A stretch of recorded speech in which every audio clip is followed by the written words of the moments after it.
Phase 1. Pinki wakes up in a peaceful, bright world. The sky is soft blue and the air smells like sweet flowers.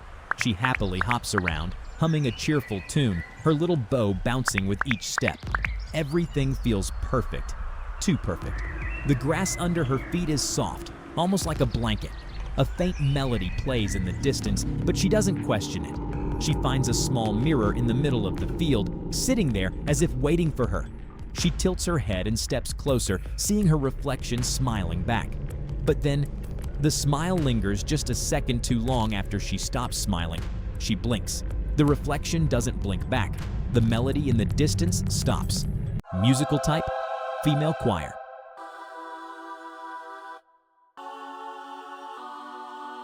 Phase 2. Pinki stumbles backward as the mirror cracks, but it doesn't break. The cracks spread across her reflection's face, distorting her features into something unfamiliar. Then, the glass ripples like water, and a shadowy hand reaches out. She turns to run, but her legs won't move. The ground beneath her shifts, the soft grass turning into a cold, smooth surface, like polished bone. A sharp pain strikes her face, and suddenly, she can feel something tearing. Her reflection, no, the thing in the mirror, has taken a part of her. She clutches her cheek, but her fingers sink into something raw. The warm, sticky feeling of blood drips down her hand. The world around her is silent.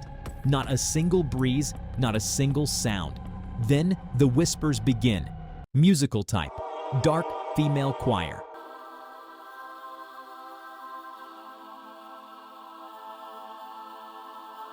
Phase 3. Pinki is no longer in the bright, happy world she once knew. The sky above her is dark, swirling like a storm trapped behind glass. Her body feels wrong, heavier, broken. She stares down at her trembling hands. One is still pink, soft. The other is coated in something dark and wet. She takes a shaky breath and touches her face. There's nothing left of her right cheek, just torn flesh and a gaping wound where her smile used to be. She tries to call for help, but her voice is gone. Stolen. The whispers get louder, circling her like unseen predators. Then she hears it. Not a whisper, not a sound from the shadows. A breath, right behind her. Musical type, dark synthesizer.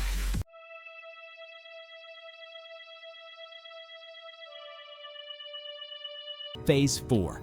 Pinki stumbles forward, her limbs trembling as if something inside her is breaking apart. The whispers have stopped, but now something worse replaces them. An echo, a low, distorted version of her own voice, repeating a single word she doesn't understand. She touches her face. The wound hasn't healed. It's spreading. The pain dulls, replaced by a numbing sensation, like her body no longer belongs to her. The ground beneath her shifts, the texture changing from solid earth to something pulsating, alive. She tries to run, but the world around her bends and twists. Her own reflection flickers in the air, mimicking her every move, but lagging behind, its face splitting open in a jagged, unnatural grin. Then she hears it. A second breath. Not behind her, inside her. Musical type, cursed synthesizer.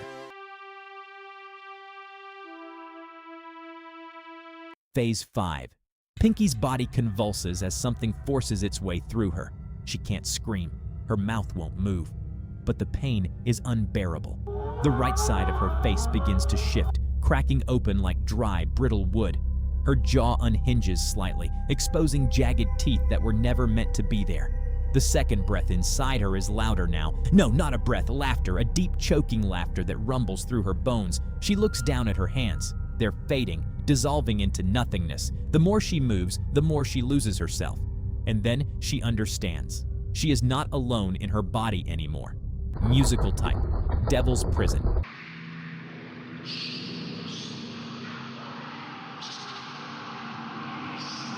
Phase 6. Pinki is no longer in control. Her legs move on their own, her body twitching unnaturally as her head tilts at an impossible angle. She wants to stop, but she can't. Her mouth, if it can still be called that, tears open wider. Wider than any creature should be able to. The world around her grows darker, but it's not just her vision failing. The darkness is spilling out of her, dripping from her gaping mouth like ink.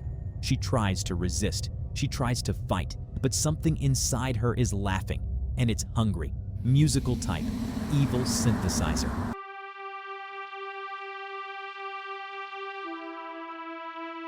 Phase 7.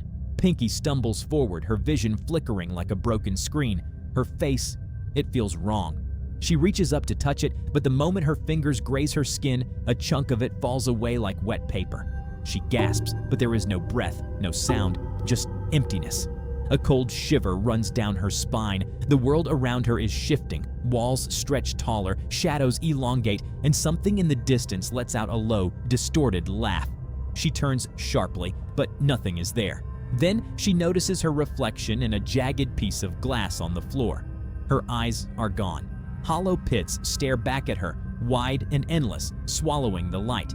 But worse than that is her mouth, stretched, forced into a jagged, unnatural smile. She doesn't remember smiling, but something inside her does. Musical type, screams of victims.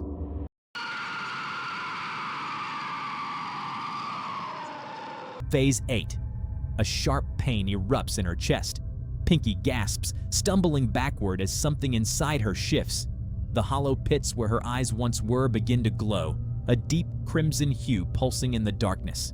She clutches her chest, feeling something push against her ribs, something sharp, something alive.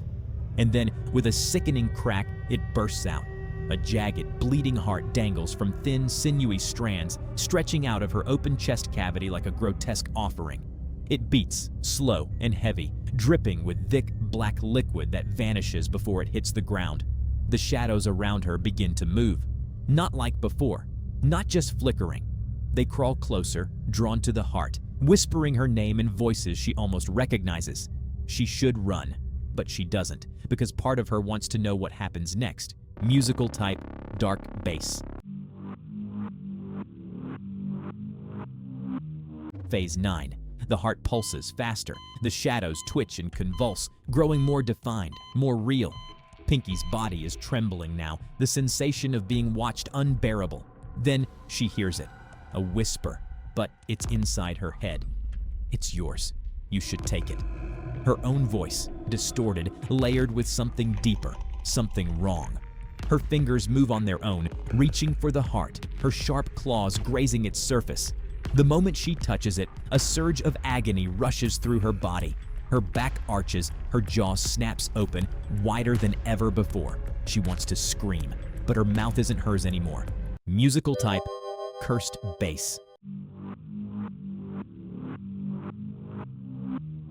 Phase 10. Pinki stands at the edge of a dense, dark forest. The trees are familiar. She remembers them. Once, long ago, she walked these same paths with her mother, gathering berries in a little woven basket. The air was fresh, the leaves rustling softly in the wind. But now, the air is heavy with the scent of iron. The rustling isn't the wind, it's people, hiding. She takes a step forward. A small cabin stands in the distance, its windows glowing faintly.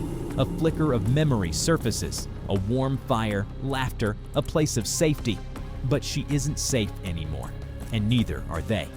Her jaw unhinges, dripping black ichor onto the ground. She remembers being human. She remembers being kind, but hunger is stronger than memories. Musical type, dark synthesizer.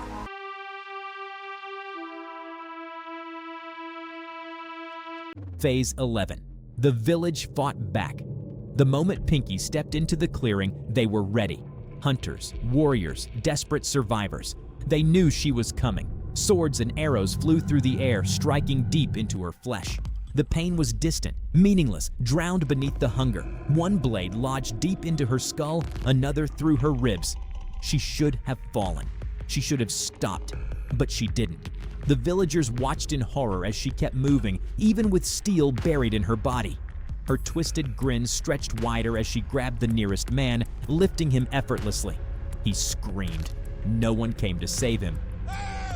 By the time silence fell over the village, the ground was painted red.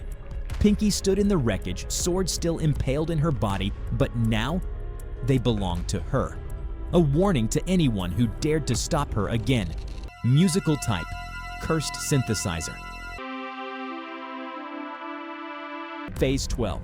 The world is empty. Pinki stands alone on the ashes of what once was a village, a home, a memory. Her body shifts, her wounds sealing without healing, her form becoming something less alive and more monstrous. The swords remain, not as injuries, but as part of her. A twisted crown of steel and death. She tilts her head, a slow, calculated movement. Her hollow eyes scan the remains of her victims, searching for something. She was hungry, but not just for flesh, for more, for purpose, for the next hunt. Musical type, cursed female choir.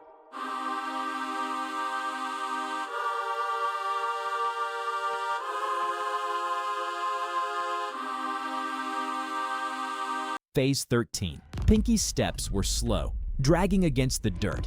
The world around her had long since fallen silent.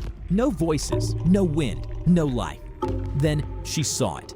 A small wooden sign, crudely nailed into the ground. The drawing on it was her.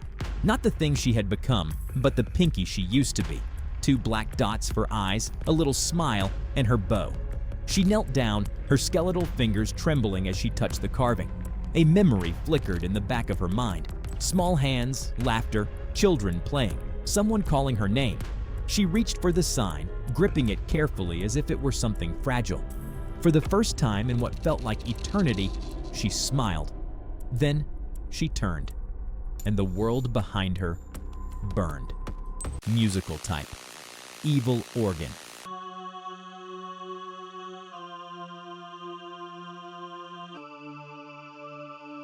Phase 777. Pinki ran. The forest twisted around her, the trees stretching into endless spirals. Behind her, they followed, silent, hollow figures, drawn to the heart she no longer had.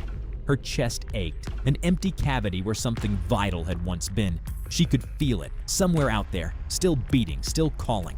Then she stopped, because in front of her, pinned to a tree like a trophy, was her own heart. It pulsed once, and the figures lunged. Musical type, evil synthesizer.